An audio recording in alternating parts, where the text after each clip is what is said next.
On behalf of Haitian Mass and the entire Haitian gospel music community, we would like to send our condolences out to the families of Bishop Walter Hawkins. Bishop Hawkins was an icon. He was a blessing to the kingdom of God and to the body of Christ. He wrote songs that encouraged. He wrote songs that empowered all that had an ear to hear what he wrote. We are saddened to hear of his passing, but we do believe that we do not mourn like the world mourns.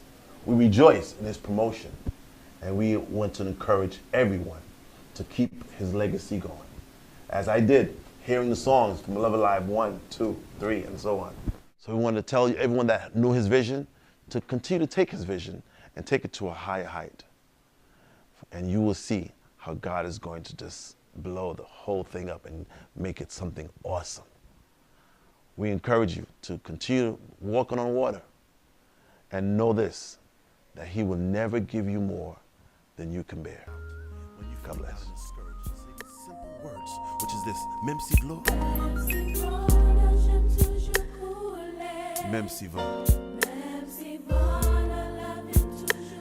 m'appelle toujours par au gloire.